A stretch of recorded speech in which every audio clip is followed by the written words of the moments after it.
Welcome We back. are back. Episode 18. 18, keeping it moving. Like always, I'm Gary. I'm Ray. Good to see you here on the Probate Hero Collective. Yes, our new studio look. We're Yeah. keeping it going. Second episode It in the looks- new studio digs. Yeah. What do you guys? Hope you guys are liking Yeah. it. You know, keeping it casual for you. Right. Well, Ray, we got some cool stuff to talk about today. Yeah, we got a great one. It's today we're just going to share with you just some real life stories, some case studies, some deals that we've gone through, what happened, how it turned out, good, the bad, the ugly, and everything in between. Yes. You know? Yes. Let's start with the Manteca. Okay. Let's start with Manteca. So Manteca's a great one because this was one early fall that it was an estate I was calling, following up, and finally she reached out and actually had two other agents. The attorney referred one to her. The attorney, and that happens all the time.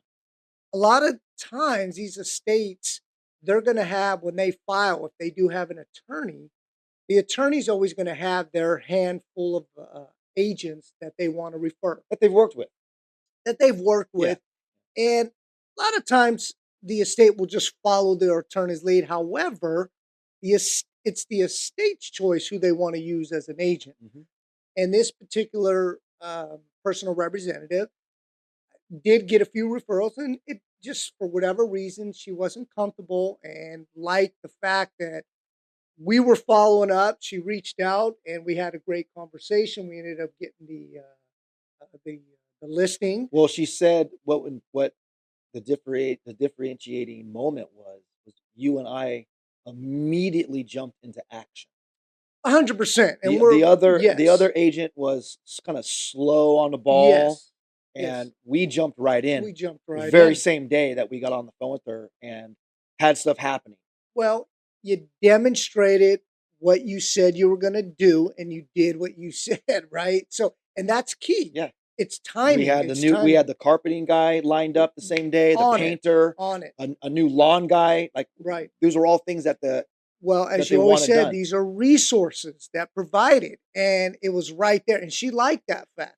We put it on, and remember, when you list these probate estates, you only can do a 90-day listen agreement. So we had put it on in the fall. It kind of went towards the December, but then it was getting to the holidays. Yeah, and we decided, or she decided, let's take it off. Yeah, I mean, you guys know when it gets into that Christmas time, New Year's, everyone just kind of takes a break. I mean, there's still sales. However, for sure, she wanted a certain price and didn't like what the market was doing. Remember, it's the market. We just provide the data. So we did take it off, and then we did put it back on the beginning of the year. January, right? Yep. We put it back on again. We didn't get the price that the market was dictating where we needed to be. Which we provided the data. Look, we understand where you want, but this is where the market. This is where it's at. Is for this property. Right. But she wanted something higher. And hey, at the end of the day, we provide the data, but we're going to do what the estate wants to do. Right. So, I'll let you continue.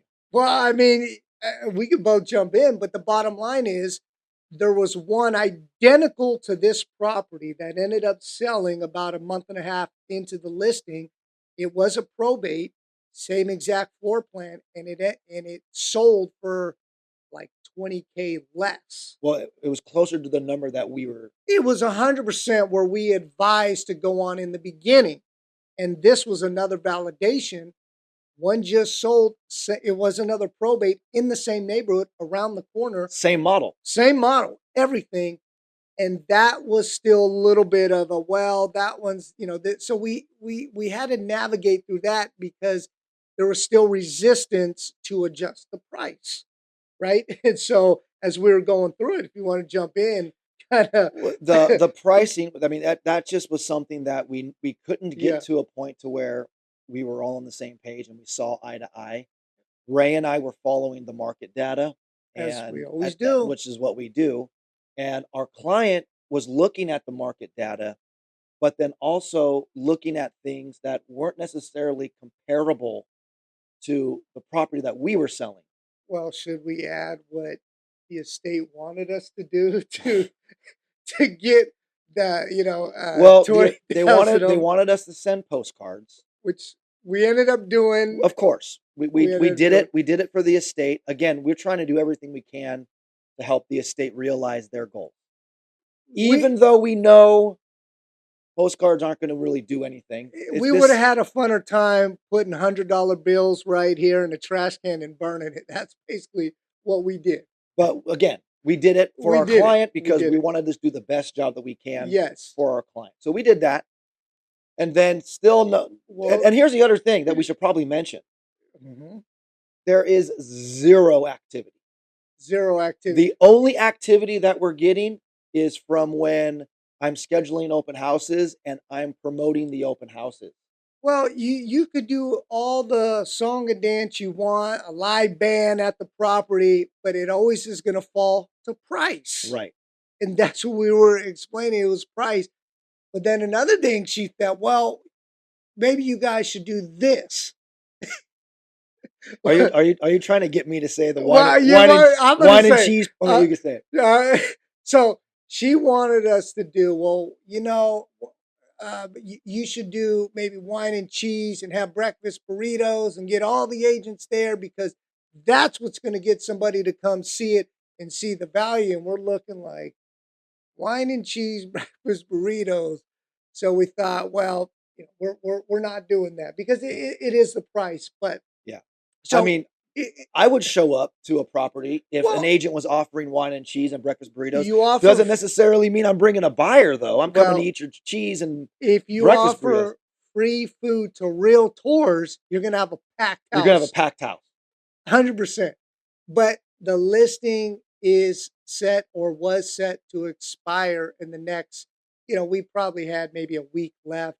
And at this point, we did at one point she wanted us to raise the price again. We just thought, you know what? I had a great open house. I had maybe a dozen people through. Yeah. And remember, the open houses, you're not going to get an offer right there at the open house. Right. You're just going to be able to gauge interest. And right. I always talk to people. I mean, I'm there they know I'm there to sell. Right. So I have no problem as they're going through the house and they're making their way out. I always ask them, like, hey, how do you feel on a scale of 1 to 10, the potential of putting in an offer? What number would you see yourself making an offer if you were?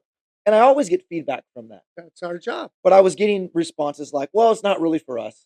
We're looking for something bigger, or we're actually, just kind of touring, going on, looking at what's out. There was too much hemming and hawing. Right. We did receive a couple offers. Well, I must digress. We did finally get a price reduction that was closer in line to what we were looking for. And then sure enough, we got an offer. Within a few days, we got 2 offers. Yes. One was at the asking price. Right. But there's the owner of the property did pass away in the home. Which we've disclosed. It's all over the MLS. Yep. Mm-hmm. And depending on who's trying to purchase the property, that could be an issue. Some people don't have a problem with it. Some people do. Right. To each their own. Well, this agent who wrote the offer, I could tell was a newer agent. I wasn't 100% certain that he saw it in the MLS. Yep. So I just simply advised him, hey, you did see the confidential remarks that the owner died in the house. Peacefully, they were older. Yeah, peacefully. And his response was, oh, I just saw that. I'm like, okay, obviously you missed it. Mm-hmm. Let me talk to my clients, is what he told me. I'm like, oh boy. Here we go. Here we go. Yep. End of the story. They pulled their offer because of that. Yep. The husband had no problem with it. The wife didn't want to just couldn't get around it. It happens. Fair enough, right? The other offer was it had all of the smell of being an investor. Yeah, well, it was a lot less. It was all cash, and it was considerably below asking price. Right. But on the offer, it didn't like say that it was an investment property. it was presented as if it was going to be an end user buyer. Just the offer appeared to be like an investor. Right. It was a lot less. It was much less. Yes. So we didn't get any of those ones to go. So then we had another open house. Great open house. I promote the crap out of it. I think I've mentioned before that in all the counties that we work, we are constantly running off-market buyer leads, which I've promoted this property to the San Joaquin County off-market buyer lead. Every time we've made a price adjustment or anything, it's always been pushed out to there. Right. The thing is that this property is in a specific kind of a community where everybody who's on that list isn't looking for. Well, it's age restricted in the community. So I mean, like they got to be on that list and meet that age requirement, which that just is already kind of a needle in the haystack on that list. Right. But great open house. Yeah. But then after that open house, making follow-up calls, checking in with people, no one's responding. You know, the writing's on the wall. I update the client that we had a great open house. There was some interest, but just nothing's materialized from it. In writing. And we're not getting any showings from agents. No agents are even calling me to inquire about it. And that's when our client mentioned, well, I'm considering on raising the price because of this other comp that's in the area, which wasn't an identical property, right? So once I saw raise the price, that's when I called you.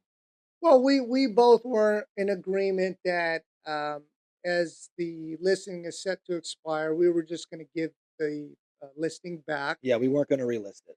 And she can move forward, and it's nothing personal. It just didn't align with what we were providing the data of the market and what properties that is a probate. Somebody, unfortunately did pass away peacefully. And it just for the price, what she felt that she wanted, it just wasn't getting it. So I think we had a few days left, and then, we got a Hail Mary. We got a Hail Mary. We got a pretty decent offer. We got an offer. It's essentially cash to the estate. Yes. Yes. It's under our asking price, but it's a number that she can live with. Yep. She wants to get it done, and it's nothing against our client. Like nothing we completely support her opinions and her decisions, even if we disagree with them. Hey, at the end of the day, you're the one in charge. Yep. And if we don't see eye to eye, there's no problem with that. And that's why Ray and I determined that's probably better to just not relist it after it expires and just move on. Yeah. No, we're not trying to offend our client. We actually enjoy working with her. She's a smart person, very smart, easy to talk to, but has her ways and her ideas, and wasn't seeing it eye to eye with ours, and that does happen. So when that comes up, it's sometimes better to just go your separate ways. If it doesn't work out, hopefully they would find somebody that will get it done how they want it done. Yeah. But the Hail Mary came in, did. And we were able to put together an offer that does satisfy her. That's all I wanted. Yeah. I just wanted her to get an offer that made her happy. Yeah. Right? If this offer was not a good offer, there was no way I was going to push it. Right. But it was a good offer. Yeah. Meaning like fair number. Yeah. A little lower than what I was expecting. But she was But it's going to close. Yeah. It's going to close, and it'll be done, and she'll be able to move past this. Yeah. So that's that one. Yeah. That was a good one. Yeah. It was a roller coaster, but we hung in there. At the end of the day, we're getting the deal done. She's happy. We're happy. Everyone's going to move forward. Yeah. And then there's the other one. There's the Modesto one. Okay. This one was quite a doozy. So this property came to us from one of our attorney affiliates. And I don't even know where to begin. Well, I'll talk about the there's a squatter that didn't want to leave. There's a squatter in there who was living in the house when the deceased was alive, didn't have a formal rental agreement or a lease agreement or anything on paper saying he's allowed to stay there. But he just stayed there when the deceased passed away. Yep. Had, I don't know, 12, 15 dogs in there, was illegally breeding dogs. Yep. And it looked like it was more the dog's house than it was a human being's house, because it was just disgusting all the way through this property. And Smelled his like dog. son lived there. He had a child living had there a with him, child, yeah. which wasn't a good thing. Right. The guy ended up, getting arrested and removed from the property. And then the administrator of the property hired a crew, had the whole place cleaned out. The squatter got out of jail, came back to the property. Broke in again. Broke in. We had a locksmith go and change all the locks. He got in broke again. into those locks. Yep. Changed them. So we had to call the police. The police had to come and trespass them. Yep. We had to change the locks again. And we're now closing that one in a couple of days. Yeah. There's still some items left in the garage that the buyer who's purchasing the property is just going to call the police and say, come pick this stuff up. And the police will have to come and pick the stuff up and somehow, get it to the squatter. I don't know how they're going to handle that, but get it out. Quite a roller coaster ride there. The crazy thing about it was that the estate was insolvent, meaning they didn't have any money. And the day before, we were supposed to close 2 days ago. The day before we closed, I had to call Ray and say the payoff amount is not what we were told. Well, somehow, some way, the payoff for what the loan on the property or what have you was a lot more than what the administrator told us. What the administrator, said, and that right there, the property was short to close. Now, as you just stated, the estate is insolvent, so they don't have the funds to do.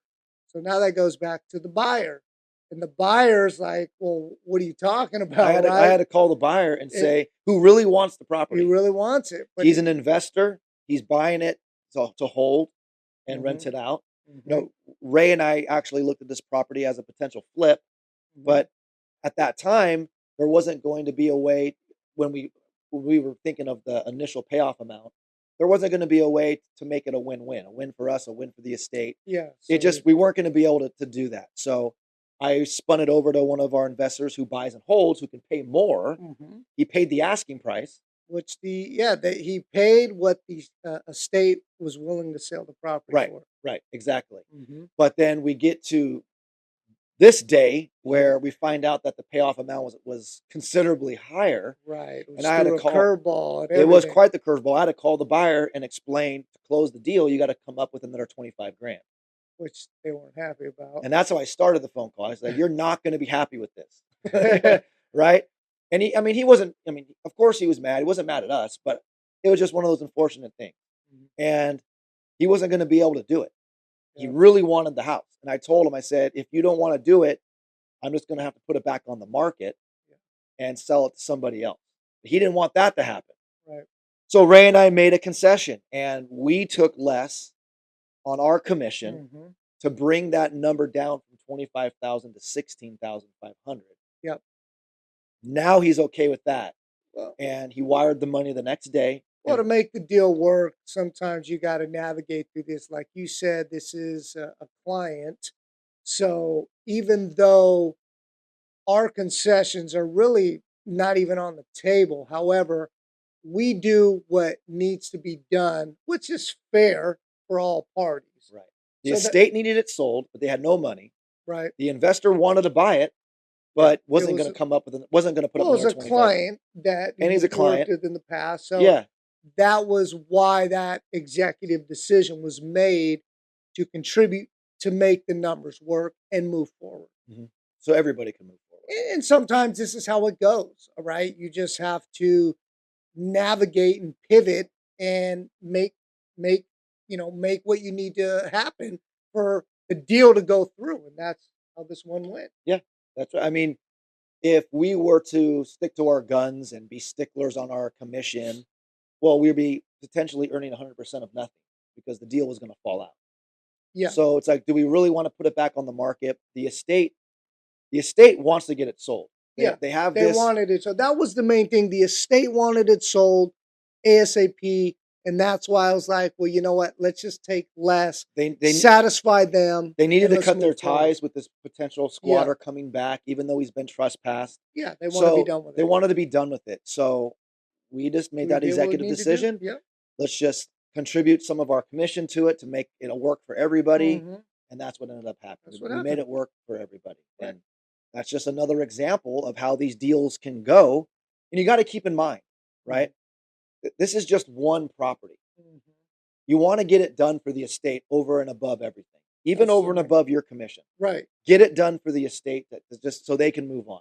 Well, and like I said a second ago, that's why we did what we putting that in, because the estate wanted it done. Yeah, right. the estate wanted it done. The All right, administrator was ready to go. We'll help and contribute, and let's just move forward. Yeah, and that's what we did. And that one's closing on Monday. Good to go. Yep. What's the other one we wanted to talk about? Oh, Windsor. Windsor, great one. Yeah, Great one. yeah. So this was one that Ray was calling for months. Well, no. What's interesting is, was calling a few times, and we were actually going a door knocking session, a road show out in that area.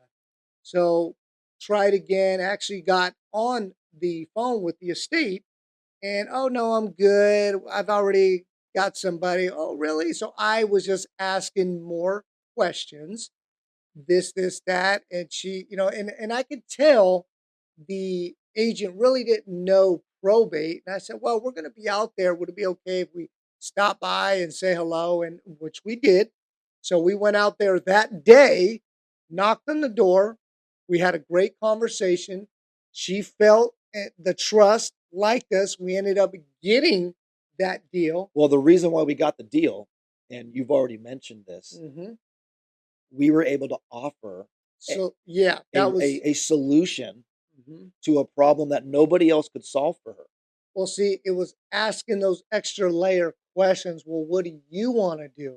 And then she was able to convey, well, I want to do this, this, and this. Yeah. Oh, well, she said openly, I want to sell the house. Yeah, I want to get it sold. And I want to sell it as fast as possible because I've already identified another property up in the town that my daughter. As fast as possible.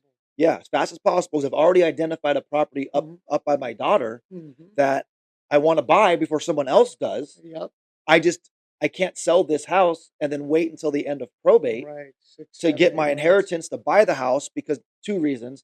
The house could not be available by then. And where am I going to go after I sell the house and I got to wait 4 or 5 more months until the probate closes to get my inheritance? Right. Where am I going to live? Right. So ding, ding, ding. There's the solution. Right. And we presented to her the resource of an inheritance advance company that works with us. Right. So we were able to make arrangements for her to advance a portion of her inheritance now to close on the property. The other property she wanted. Right now, she was buying it all cash. So we were able to get that done for her. Yep. And get the property sold quickly. We presented to her, all hey, the options. If you sell it cash off the market to one of our investors, the price is going to be here. But if you let us put it on the market, the price is going to be here. And you can still do the inheritance advance. The inheritance advance company just wants to see that it's being sold. The problem is you're going to be charged more the longer the money's out. Right. So if it's a listing, you could end up paying a larger fee because the money's going to be out longer to get through it being listed, finding a buyer, closing a 30-day escrow, all that kind of stuff. She chose, I want the cash now. I want a fast close. I want to pay as little fees as possible. Done. And I just want to be done with it. We talked till we were blue in the face to really make sure she understood that she was leaving money on the table. She completely understood that. And she wanted the cash offer. So she gave us one number. We explained to our investor that our first client is the estate. So we're going to try to get her more money, right? We're going to take you as high as you can go. And we did. Yep. We took him as high as he could go. He paid more than what she initially asked us to get her. So she made more money. He's paying the height of what he was willing to pay, but he still made out with a great deal. And it also worked out because we were able to get her a little extra money for some living expenses while the escrow was going on. Yeah, like a cash for keys kind of a situation. So it was a win-win-win all the way around. Everybody was happy. The main thing is the estate was happy on the number that she wanted. We actually got her a little bit more, and everybody was happy, right? Closed in January. Right, and then now the investors went in and remodeled it, and we got the property back. That's how we work. Right. So they gave us the property back to list it on the market as a regular retail sale. I was going up there, so we put it up. It went up. Well, we did the listing agreement on a Friday evening. It went live on the market that Saturday morning. I just drove up there to hang the sign, but it's a 2.5-hour drive for me. So I threw some open house signs in my trunk. I didn't even get a chance to like fully promote it. I did a little bit of things just so like in the morning it was out there on Zillow and all that kind of stuff. And I hit the Sonoma County off-market buyer list. I hit that with the property, but it wasn't like the full marketing campaign that we normally would do to promote an open house or to promote a property. And I went up there saying to myself, hey, if I'm driving 2.5 hours to hang a sign, I might as well open the house for a few hours. Yeah, see what happens. See what happens. Yep. I brought 30 flyers with me, ran through all the flyers. Yeah, it was a packed house. There was 35 plus people that came through that house. Right. And that same day I was getting text messages. Can you send me disclosures? Can you send me the inspections? Inspections, good signs when you're these are good signs. Yeah. Inspections were scheduled, but they just hadn't happened yet. Right. They were happening like 3 days later. So I texted the client and I was like, I think we're going to need an offer date. Yeah. And he said, whatever you think is best. We did an offer date. Oh, and let's digress on this one. Setting the price. Client said, here's what I'm thinking, but whatever you think is best, I want to go with that. I'll follow your lead. I'll follow your lead. And we did all the due diligence, it's a very difficult property to comp out, but we turned over every stone, came back, and we saw eye to eye on the same number. And I explained, at this number, I really feel it's going to generate a lot of interest, and we're probably going to be in a multiple offer situation. He liked that. And that's exactly what happened. That's exactly price. He priced it a little bit below than what he originally thought was fair market value. But by doing that, multiple offers came in. We set the offer date for that Friday. Multiple offers came in. Multiple offers came in. 2 of them were well above the asking price. Yep, which usually happens when you price it a little bit under. We did a seller multiple counter. One of them, the lowest one, came up a little bit more, so now they're all over asking. The highest one was like the riskiest deal. Highest number, but it was there were so many dominoes that had to happen. It was contingent twice. They had to sell a home, and then they're selling had to buy. It was just so many dominoes. So after talking through that, we talked through it for almost a half a day. Going back and forth, just trying to really see between these 2 deals which one is better for the client. Which because all he really cared about was closing. Yeah.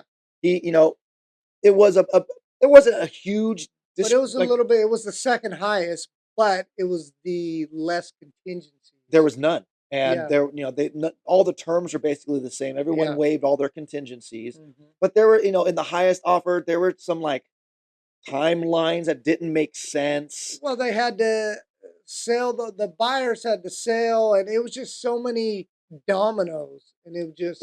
It did not, at the end of the day, it didn't sit well with our investor. He told me, I've done 200 flips like this. Not one time have I ever sold one on a contingent basis. Right. Because I don't feel comfortable with it. And I said, well, I would love to get you this number, but if you're not comfortable with the contingency, then I say we go with the second highest one because which was still over asking, which was above what they were expecting, still way above, right? Still way above.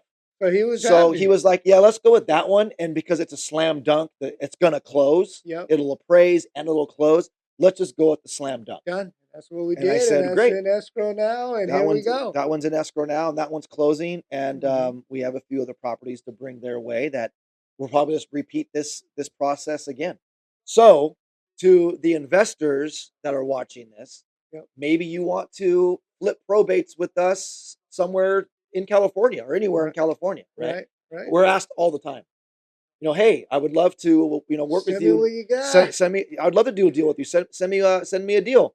And you got to understand, we're asked all the time from investors, how do we get on your list? Let's try one. Let's do one. Let's do one. We'll tell you how we get on our list. Here's how you get on our list. We don't just give you a property and just see how it goes and let's try one. Right.